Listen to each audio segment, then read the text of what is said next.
Aloha and good morning. My name is Jürgen Steinmetz, and I'm joining you from livestream.travel in Honolulu. We're part of the Itobo News Group and Hawaii News Online.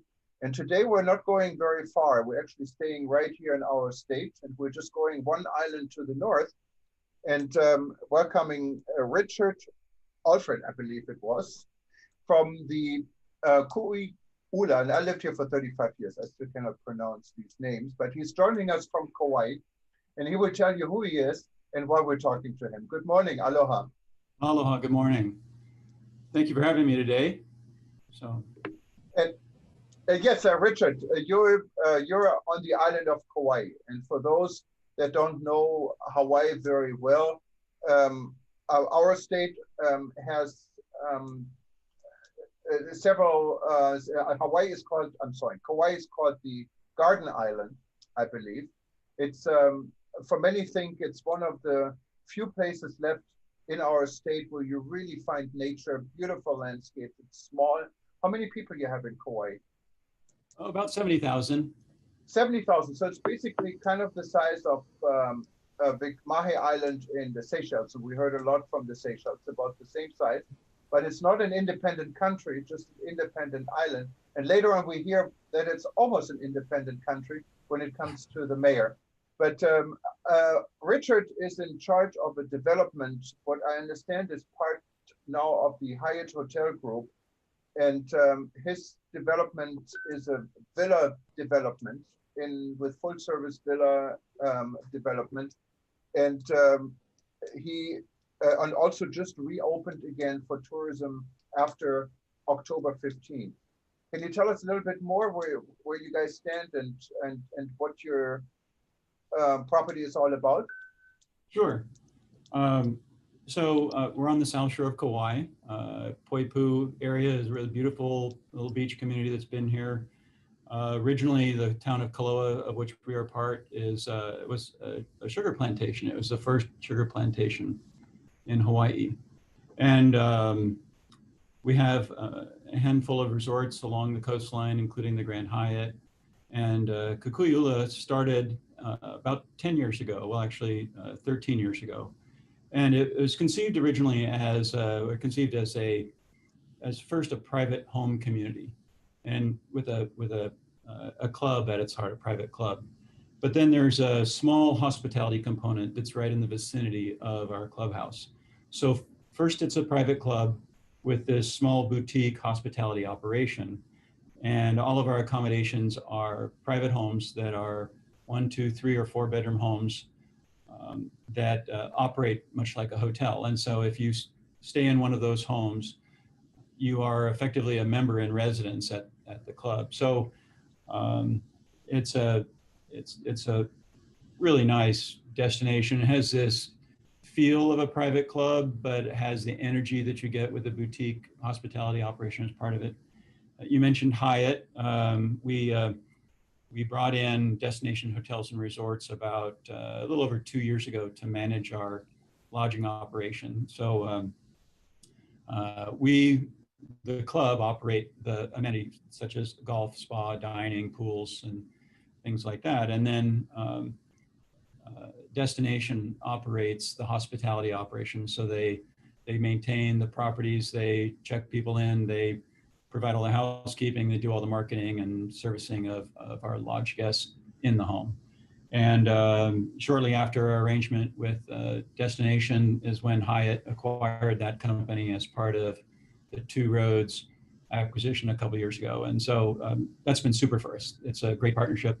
They brought a lot of awareness to Kukui'ula, and we're a unique product within the Hyatt product offering because it's different. The place lives much different than a typical 5-star hotel. We have 5-star amenities, but they're shared by relatively few people because really at its core, it's a private club. And it's really, I'm sorry. It's 1,000 acres. And I mentioned that we got started in 2006 or 7 and got off to a slow start, as you might imagine. Well, actually, it was a very quick start and then ran into the recession. And so the club actually opened in 2010. The golf course and the clubhouse and all the amenities were built during the heart of the recession. And then really took a while to get get its feet underneath it. But in the last 5 years, we've really found our footing, and the change with Two Roads and Destination and Hyatt has been really good for the property. And now we have about 250 members. So a member represents a family that has purchased property here. And so now the club is dynamic and active and fun. And then the lodging program has really found a following, and it's just a really nice place to be. Now, when you see from the hotel pool within the property, so you have residential living for people that live there all year round, and you have those that come on vacation. Is that correct? Right. So as I mentioned, it's a resort community, and so we will ultimately have as many as 850 homes and members. We're at about we have about 125 homes complete as of now, but they're predominantly vacation homes, and now we have about 25 or 30 families that live here full time, and we've seen that grow in the past few months. We had a number of families who would come for 3 or 4 months, certainly the winter months, and many of them just stayed because they didn't want to return to the mainland. And then we had a number of families who've been contemplating buying a home here, and they left end of February, early March, and then they returned, came back, bought a home, and they put their kids in school here, and they've chosen to make this their home. And I think the virus, the pandemic, made people stop and think about where they're living and how they're living their life, and they moved over here full time. So it's been an interesting transition the last few months. And when you come to social distancing and all these things we're talking about, this is, I would say, it's the ideal situation, because this is a fairly large development. You stay in independent homes, and you can really live your own life within the property, right? Oh, I mean, we're fortunate. It's an ideal arrangement for both visitors and our members, because good design in Hawaii is all about blurring that boundary between the indoors and the outdoors, and having the home spill out into the garden, and then also opening up the home to natural ventilation, because we try to minimize air conditioning and open up the home to the trade winds. And so all of our accommodations are in private homes, so you're not having to go up an elevator or walk down a hallway. And it gives someone staying in one of those homes a kitchen and a living area and a back patio. Some of them have their own pool, and so it's really easy for people to isolate within their own family and their own group. And then all of the club facilities have extensive outdoor spaces, so that's really worked to our advantage. So most of our dining is outdoors under covered roof or poolside. Even our spa fitness room, our spa treatment rooms open to the outdoors. So we open up the sliding doors or the patio doors, and so we can get the airflow, which is really what folks are looking for now. I think the more natural outdoor air circulation we can generate, the more comfortable people are. And so, our fitness center is largely open air, and dining, of course, the pool, golf, and then we have an extensive trail network for walking and biking. So the things that people come to Kukui'ula for are outdoor recreation, and the dining and fitness are really pretty comfortable because you're mostly outdoors. And I think it took us a while to figure out how we would deal with spa treatments, but they now have that figured out, and the spa treatment staff has gotten comfortable with protecting themselves and developed some protocols for keeping the space extra clean, and then cleaning between treatments. So I think our facility is just, we're lucky that it turned out this way, but the facility is terrific for getting people to feel comfortable and not be cooped up indoors. Did you see an increase in the length of stays? I know properties like this in the Caribbean, in Barbados, we did an interview not too long ago. There was a focus on getting people to come and work from home or from their home away from home with good internet access. Many people can work from anywhere. Do you see such a trend in your facility? So we're just getting started seeing the patterns with our visitors. For our members, that has certainly been the case. They've come and set up shop so that they're staying longer. And as I mentioned, many of them just didn't return to the mainland for the summer when they otherwise might have. But it's really only been in the last month that people could get here without having to endure the 14-day quarantine. And many of our people just couldn't or wouldn't do that. So with what we're seeing on the books now, the bookings are for longer periods of time. Our average length of stay historically was 7.7 days, and we're seeing people now book for 2, 3, 4 weeks at a time. And I think it's the people that we're seeing now in the early stage of the travel recovery. They're people that have a long affinity for Hawaii, a long-term affinity for Hawaii. It's not the traveler who's thinking, it's a once-in-a-lifetime trip to Hawaii. That's just not who we see. They're people that have a long-term connection to the South Shore or Kauai or Maui or the Big Island, and so now they're really they've been yearning to come back, and now they have the opportunity to do so. And so length of stay certainly is extending. And then we've always been popular with people looking for family reunion trips. They'll rent 2 or 3 cottages or 2 or 3 homes and gather here, whether it's for a holiday or a family reunion or somebody's birthday or something like that. And we're seeing more and more of that now, that people are traveling in packs.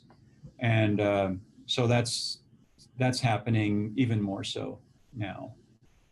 When I looked at the Hyatt website, and I know you're part of the Hyatt group, I saw your villas are starting from about $1,230 a night. I didn't find any long-term rates. It's all per night. Is this something maybe what is in the making, or are there other options for people who wanted to stay a few months, or you just strictly sell day by day? So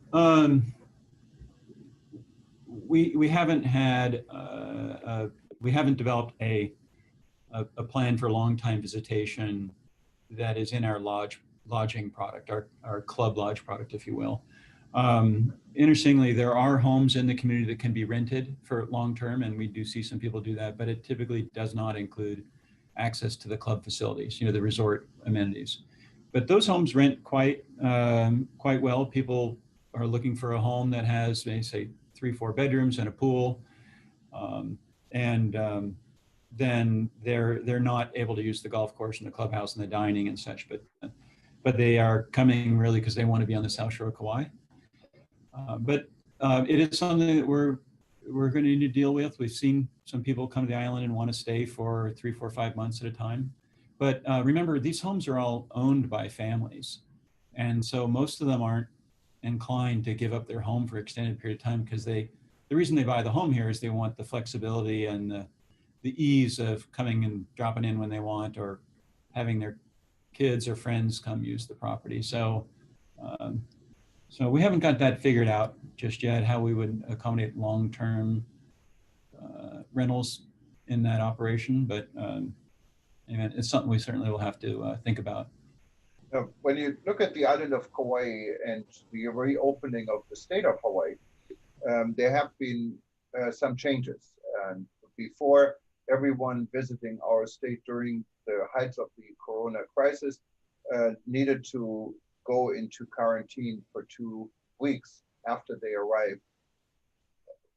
And then it was changed on October 15th, when the state government developed a pre-testing system where visitors or future visitors can get or have to get within 3 days of arrival in the state of Hawaii at approved pharmacies and drugstores across the nation.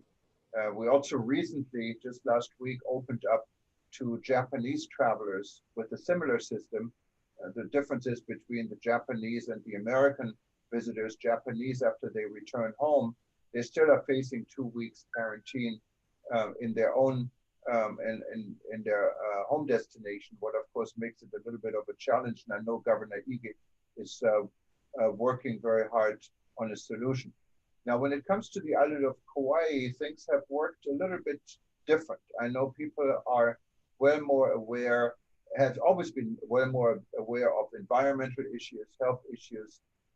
There had been protests not too long ago in Hanalei on Kauai's North Shore, and people are very concerned about the situation bringing the virus in.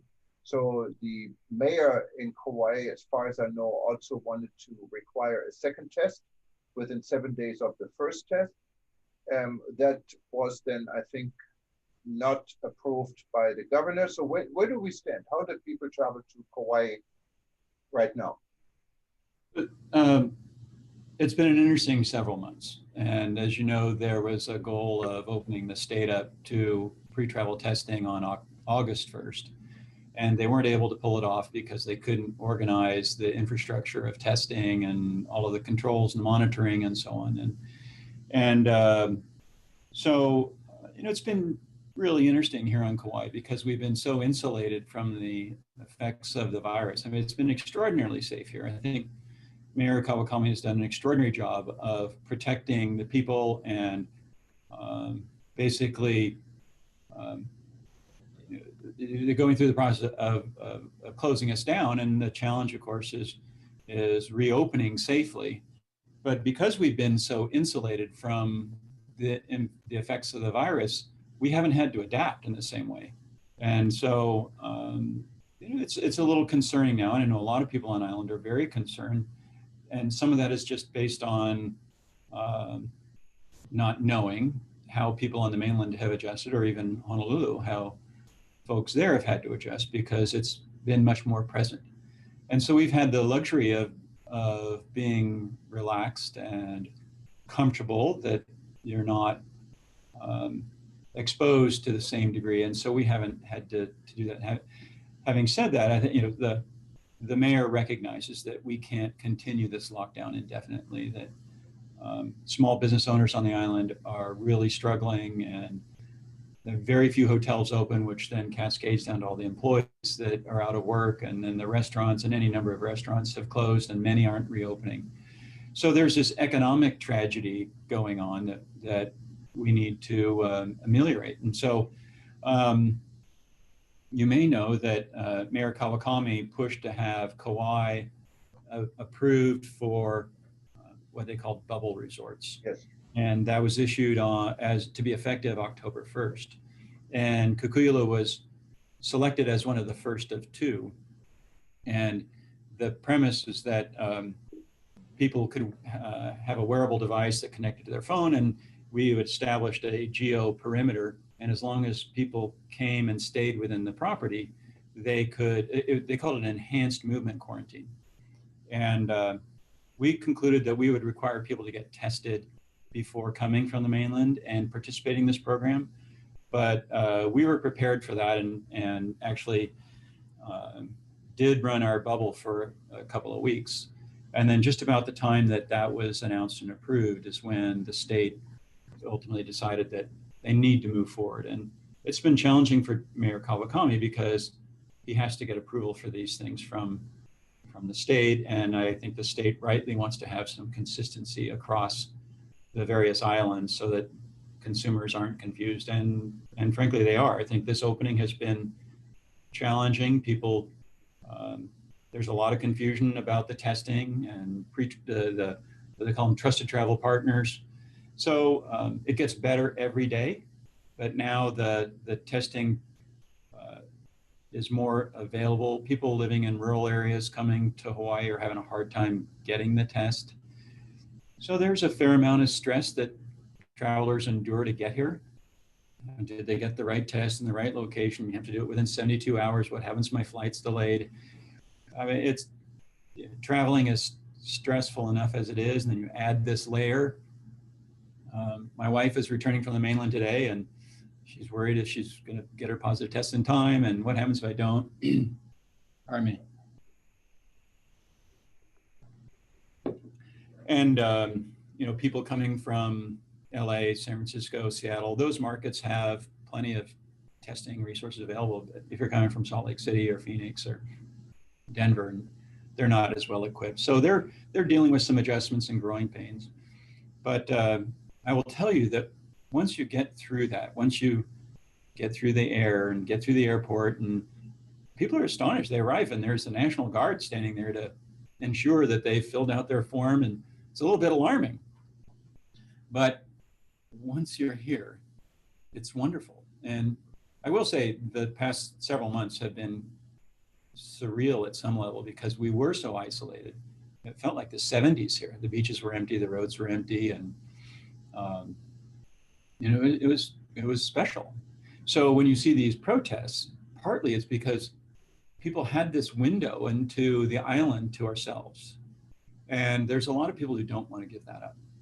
They want that feeling that, you know, this of having the island to ourselves, but there's this large segment of the population that needs to get back to work. And more importantly, you know, at the root of Hawaii's culture, this hospitality, ho'okipa, you know, our people want to get back to work because it's really what they do. They have this kind of desire to care for people.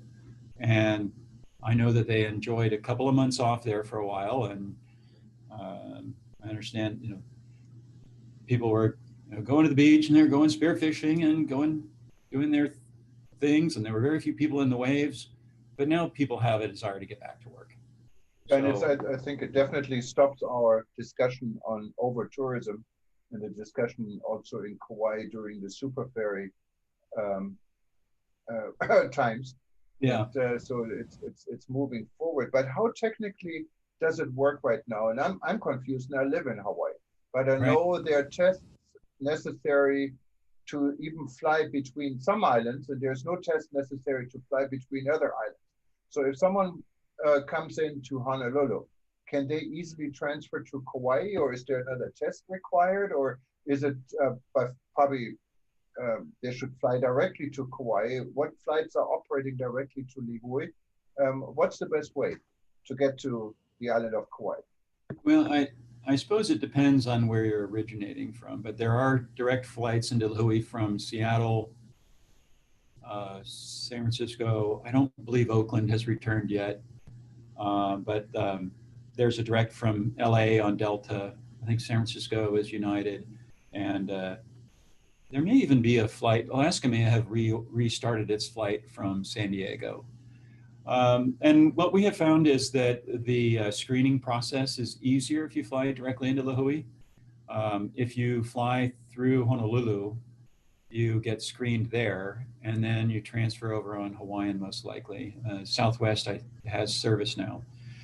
You then get screened again. And when I say screened, there is a form that you have to load onto your phone, and you fill out information about yourself and your recent health history.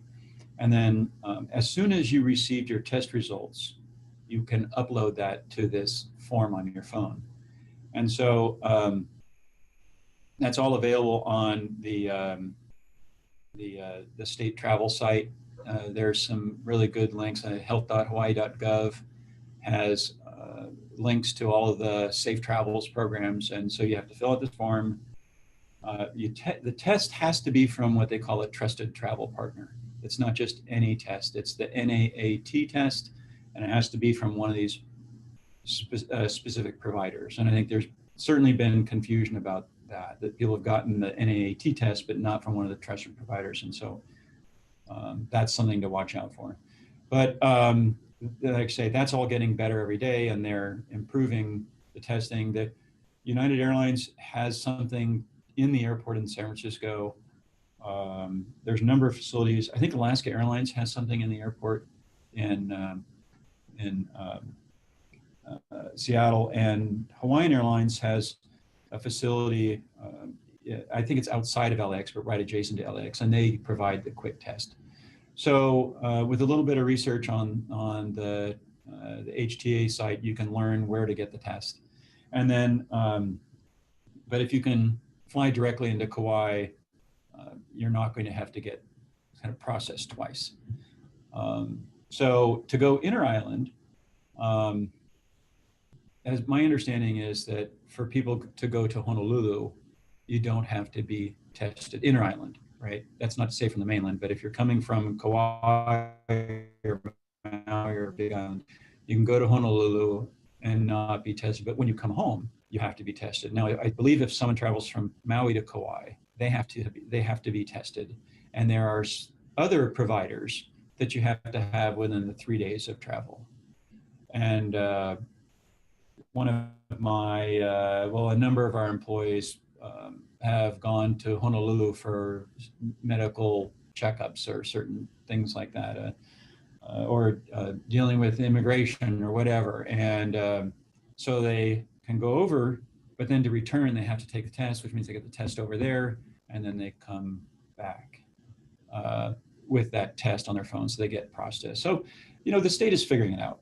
And the wonderful thing about Hawaii is this culture is so open, and these extended families, the aunties and uncles, and these families are so extended, right? You go to the beach and on the weekend, and you'll see these tents of 3, 4, 5 families, and so I think that gives the elected officials or the concern that this comes in and one person in the family is infected, and now all of a sudden the whole family is infected, because it's just they're sharing food, they're playing music, they're bouncing babies on their knee. And like I say, it's one of the really great things about the local culture, but it means that they're really vulnerable. So I think they've been right to protect the people here. And so it's been complicated transition, but it's getting better every day. Yeah, no, and I have to agree with this. I mean, living here myself for more than 33 years now in this state, we criticize our government a lot, and I think lots of this is rightfully. But I think the situation we're going through right now, this kind of emergencies, we are really serving an example, not only in the United States, but also globally in the way we have handled this virus. When you look around in the rest of our country, numbers are skyrocketing. They're scary. And we're still keeping our state fairly safe. And that, of course, takes a lot of planning. It also takes a lot of discipline. And I think the fear we have with our visitors many times is that we need to educate our visitors before they come here. So they're prepared what is expected from them and how they could really enjoy their stay here in our state, and at the same time stay protected and also protect us, the people who live here. And we're making progress. I agree with you. I witnessed the opening of the testing facility at Honolulu International Airport, what will be used a lot for inter-island travelers. And I got a test myself. It was very easy. It took 5 minutes. But of course, I was there with the mayor, so there was no line. But with no line, it took really just 5 minutes, and I had an email 4 hours later telling me that my test was negative. What is good to know, regardless. And yes, we are making progress, but it is a situation we need to stay on top every day. We cannot let our guards down in going through this. And many people have feared with the opening of tourism, our numbers would increase dramatically. Now they have increased a little bit, but they haven't increased dramatically. And when they increased, it's really doesn't seem to go back to the increased number of visitors. It goes back to other clusters, family situations like you explained. So there's so many factors, but overall, I don't know if you agree with me, traveling to Hawaii can be a safe and rewarding and a very pleasant experience. Can it not? Absolutely. I think that I traveled to the mainland in August.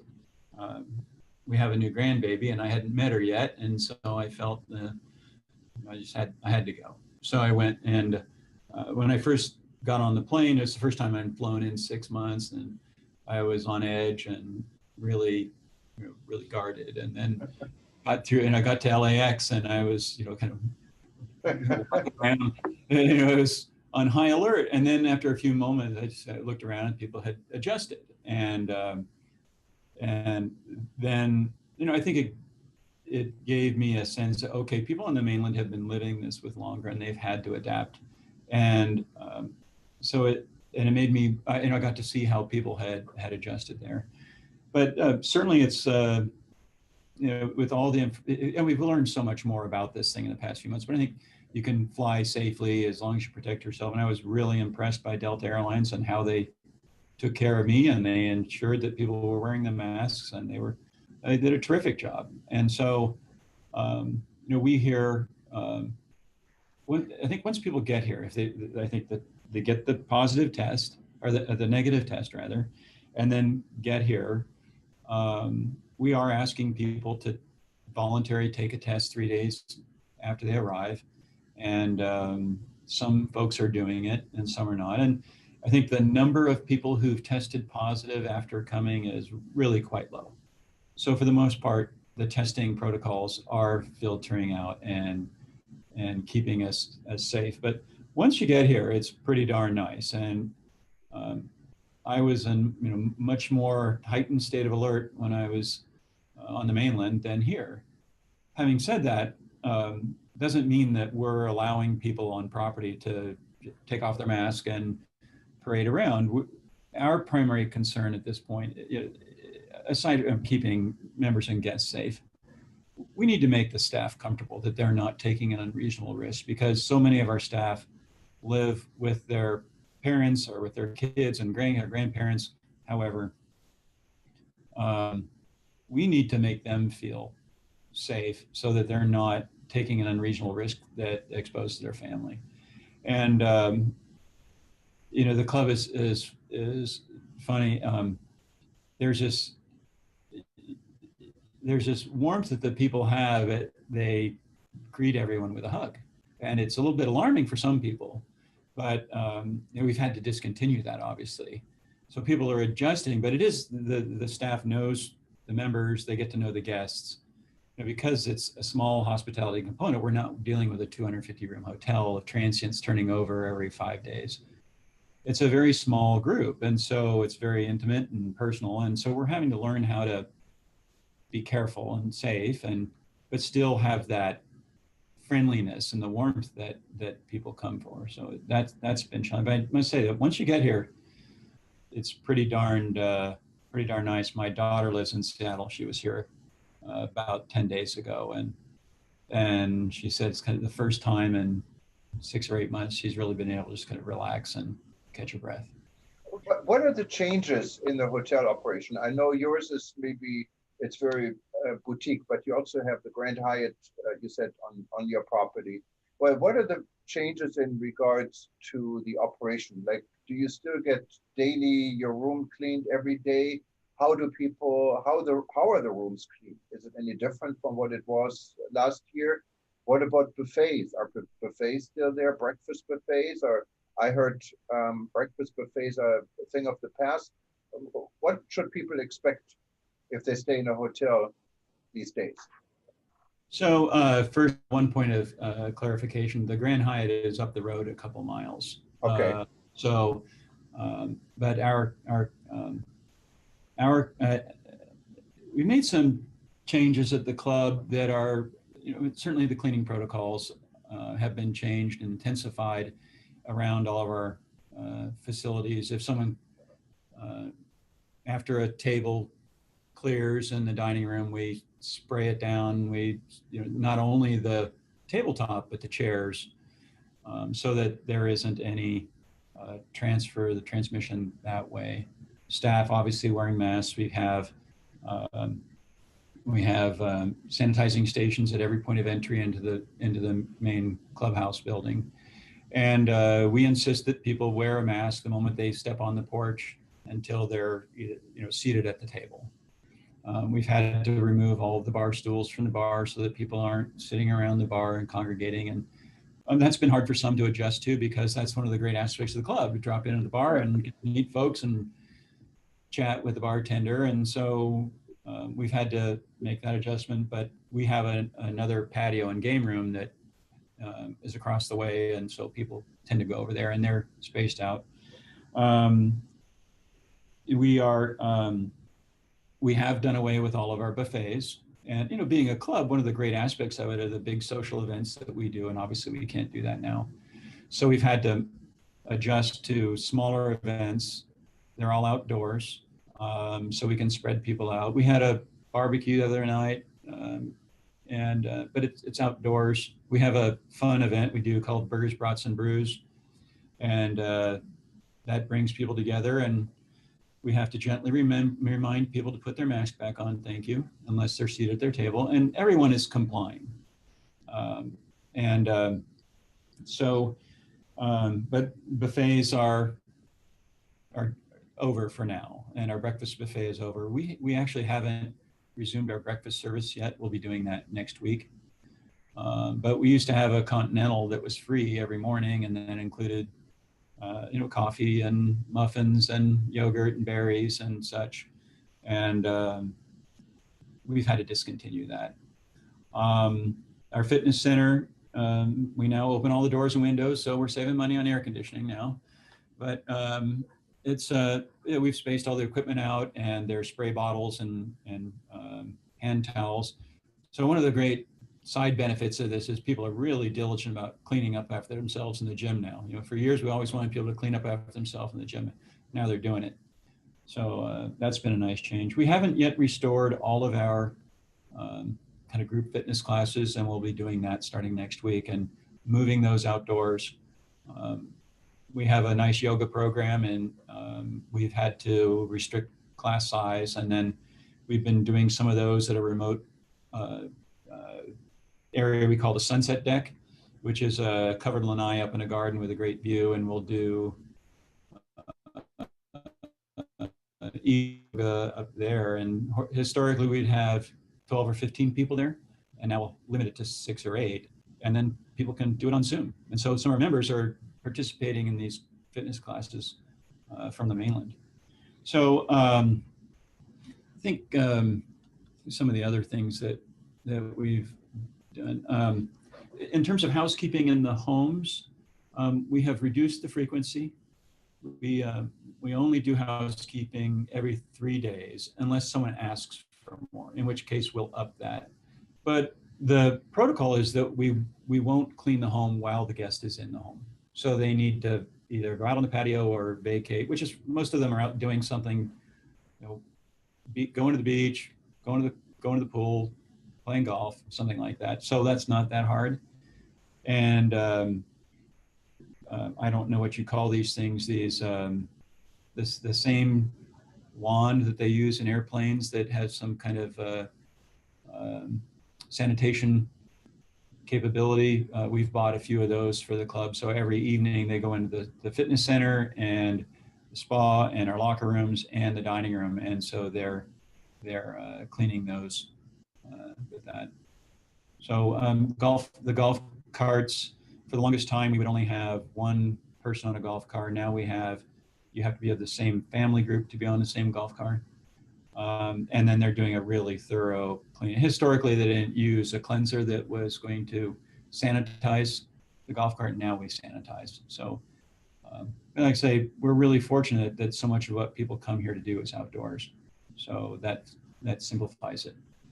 Now, guests that are still required to go through the quarantine, those that may have missed the pre-test, or some of the guests coming in maybe from a foreign country who are changing planes and arriving and need to stay 2 weeks in quarantine.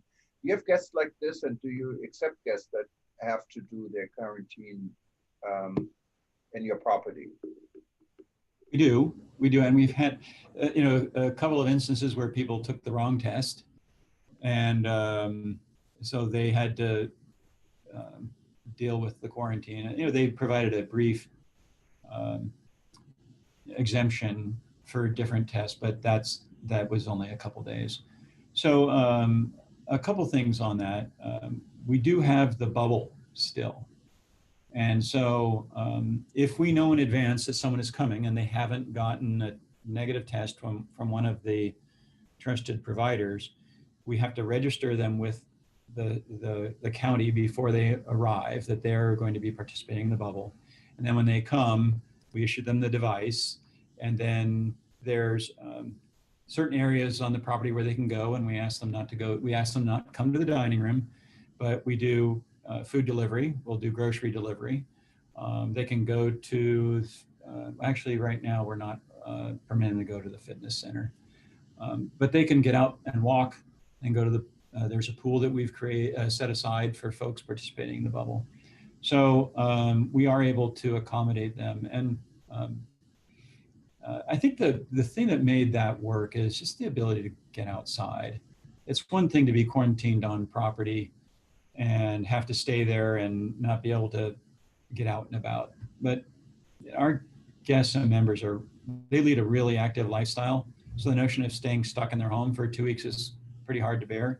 But if they can get out and go for a walk or go for a run or a bike ride or even go play golf, they're okay with it. And so that has worked well. We had one member come in July and he was training for a run, and he ran. He did his 4 miles or 5 mile run every day. Did 80 laps around his property. So that was asking a little much. But for the most part, now that we have this bubble, people can get outdoors and not be cooped up all day. So that seems to be working well. I mean, I have to say, listening to you, your property in you pronounce it Kukui'ula, or how do you pronounce it? Kukui'ula. Okay. So it's if you know the kukui tree. Right. Kukui tree was known as the candle nut tree, right? And ula is red, I believe. And so it's a place name, historic place name. There were 3 traditional Hawaiian lighthouses, if you will. They were wayfinding places. And so there's Kukui'olono, which is up on the hill, and then there's Kukui'ula, and then there was one other, I believe it's over by the crater in Poipu, and they would kind of mash the pulp. It's like a chestnut, right? And they would mash that pulp into a paste and burn it like a candle, and that provided the sailing canoes with wayfinding for traveling at night along the South Shore. And so we have this historic site on property. I think it's called the Lama Kuhi Kuhi, which is where that lighthouse, if you will, where it was positioned. So it's named after that facility, and this Kukui'ula Bay and Kukui'ula Harbor is kind of the heart of our property here. Well, this was very interesting to learn, and this is so different from what we heard before, and I can imagine, if it wasn't for the $1,300 a night tag, you probably would have over tourism back very soon in Kauai. Wonderful information, and it looks like it's a real fantastic place to get away from everything, get away from the Corona scare, and it's a safe destination to travel to, and it looks like it's just beautiful. Now, anyone who wanted to get more information on your property, would they just go to hyatt.com, because that's how I found you, or is there another outlet should they call you, or how should people get more information who are interested in booking you, or maybe travel agents that want to book you for their clients and so forth? Sure, and we work with travel agents. That's been a new thing for us in the past 2 years with Destination. And so, but probably the best opportunity to learn about the property is at kukui'ula.com. That's KUKUIULA.com, kukui'ula.com. And there's information about the club and the amenities and the surrounding area. And one of the neat things about this place I mentioned earlier, we're part of the Poipu Kaloa community, and people come to Kauai because they want to experience the island. They don't come here to just stay at the resort and not leave. They don't come to sit by the pool and drink a Mai Tai and then chill. People come here because they want to experience Kauai. So most of our members and guests, they rent a Jeep, they go toodle around, they go to the North Shore, they go to Holy Holly Beach, or they go to Kukui'ula State Park to see Waimea Canyon. And so anyway, you can learn a lot about the region and the island.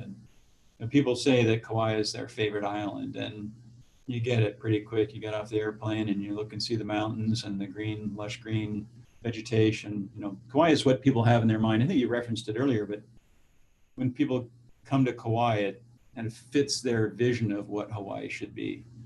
It's rural and wonderful, lots of small little towns. And so Kukui'ula ends up being a great base camp for experiencing the island, and lots of great outdoor recreation, whether it's surfing, stand-up paddling, canoe paddling, kayaking, fishing, hiking, paddling on the rivers. It's a great spot. I can definitely agree with this. I've visited your island many times, and it's really a place to rest and relax. I know I brought my parents from Germany many years ago. We spent Christmas actually at the Grand Hyatt, not too far from you, you said, and it was a wonderful experience for everyone. And it's definitely the garden island of the world. And it's the place to go if you want to get away from everything. And it looks like your property is the place to stay if you want to get away from everything without missing all the 5-star amenities at the same time. Richard, if there's anything else you wanted to add. I really appreciate the time, and hopefully we'll see you over here before too long. Thank you very much, and stay safe and continue doing a wonderful job for our industry, and hopefully you see a lot of our listeners and our readers booking your property soon. Very good.